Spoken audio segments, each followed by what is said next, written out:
Retour sur le plateau de TV Finance, alors que le CAC Futur laisse augurer une ouverture à la baisse doucement, hein, parce qu'on a quand même un bon décor, un bon scénario avec le Nikkei ce matin qui finit en hausse de 1,73% et le S&P et les Dow Jones, vous le savez peut-être, ils ont atteint jeudi des records de clôture alors que les craintes sur l'inflation se sont un petit peu apaisées. Alors je me tourne vers mon invité Antoine Quesada, bonjour, merci d'être avec nous.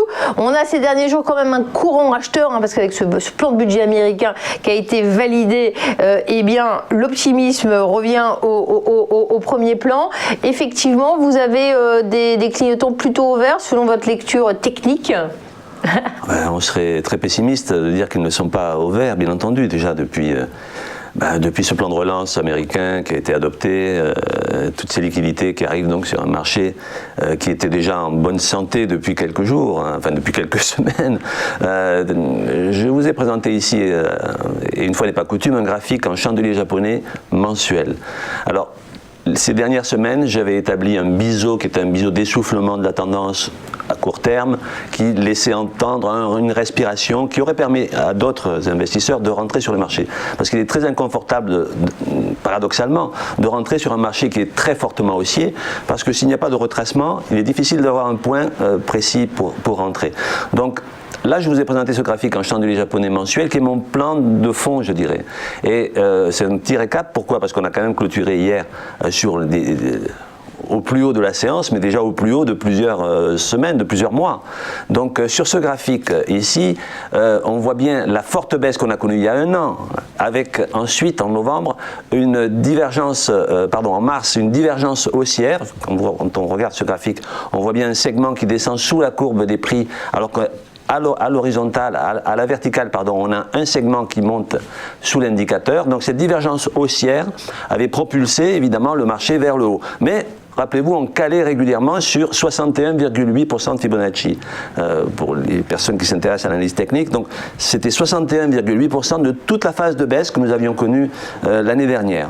Eh bien, on avait buté sur les 5162 points, pour faire simple, et évidemment l'arrivée des vaccins en novembre ont provoqué l'optimisme des marchés, cette confiance, et on sait que les marchés anticipent toujours l'avenir, c'est le propre des marchés boursiers, des marchés financiers, et donc cette grande bougie verte qu'on a ici en mois de novembre, qui elle a explosé, je dirais, les 61,8, la grosse résistance des 5162, et qui a en même temps clôturé au-dessus de la moyenne mobile 20. Alors pourquoi je vous montre ce graphique? Parce que c'est un cas d'école, bon, vous savez que je fais aussi de la formation, entre autres, et dans 90% des cas, dans une telle configuration, on va à minima au bord opposé de la bande de Bollinger. La bande de Bollinger, c'est donc ce boyau bleu que l'on a ici, bleu clair, et donc je l'ai matérialisé avec à l'heure actuelle, le plafond de cette bande de Bollinger, mais elle peut fluctuer, se situe à 6300 points, 302 exactement. Mais que va-t-il se passer? Là, on est à quelques encablures du plus haut de l'année dernière. On est à une centaine de points donc du plus haut à 6110 points de l'année dernière. Ouais. Et donc logiquement, ça devrait être une petite résistance. Donc voilà, là c'est le plan d'architecture de long terme. Bon, les éléments effectivement depuis novembre montrent que le marché voit tous les aspects positifs, même si on n'est pas encore sorti de la crise sanitaire. Donc pour en revenir à l'intraday, puisque c'est ce qui nous intéresse aujourd'hui, alors on a ouvert pratiquement stable, hein, là on est à 6027 points. On est à moins 0,10%. C'est-à-dire que ce marché ne veut même pas retracer. Il y a un tel engouement que on a envie de rentrer sans réfléchir. Mais il faut quand même réfléchir. Prendre une tendance, c'est bien, mais idéalement, on aimerait avoir quelques respirations. Or, on n'en a pas. C'est bien la difficulté pour rentrer en cours de route sur ce marché. Donc, aujourd'hui, évidemment, la tendance, elle se poursuit. Il n'y a que des événements positifs, et vous l'avez dit, hein, ce plan de relance 1900 milliards de dollars, c'est monstrueux.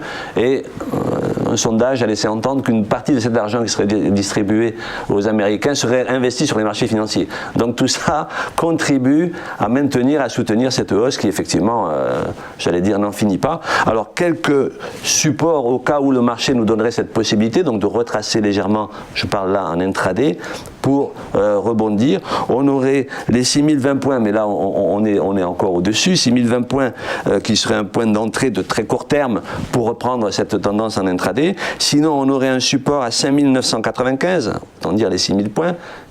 On voyait ça comme un objectif avant, maintenant on voit ça comme un support pour reprendre le train en marche. Et idéalement, ce qu'on aurait aimé, c'est que dans les jours qui viennent, le marché revienne sur les 5880, qui à ce moment-là serait un gros support permettant de reprendre sur plusieurs jours une position acheteuse.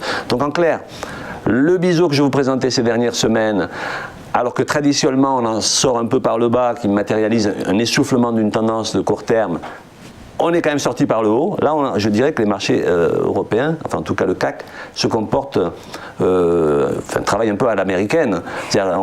On avait vu ces derniers mois le Nasdaq battre des records historiques, d'aller de plus haut en plus haut, de faire des biseaux d'essoufflement et de sortir par le haut au lieu de retracer. Donc là, on voit un CAC 40 qui se comporte comme les indices américains l'ont fait ces derniers mois. Donc, que dire, tendance conforme à ce qui se passe déjà depuis une semaine.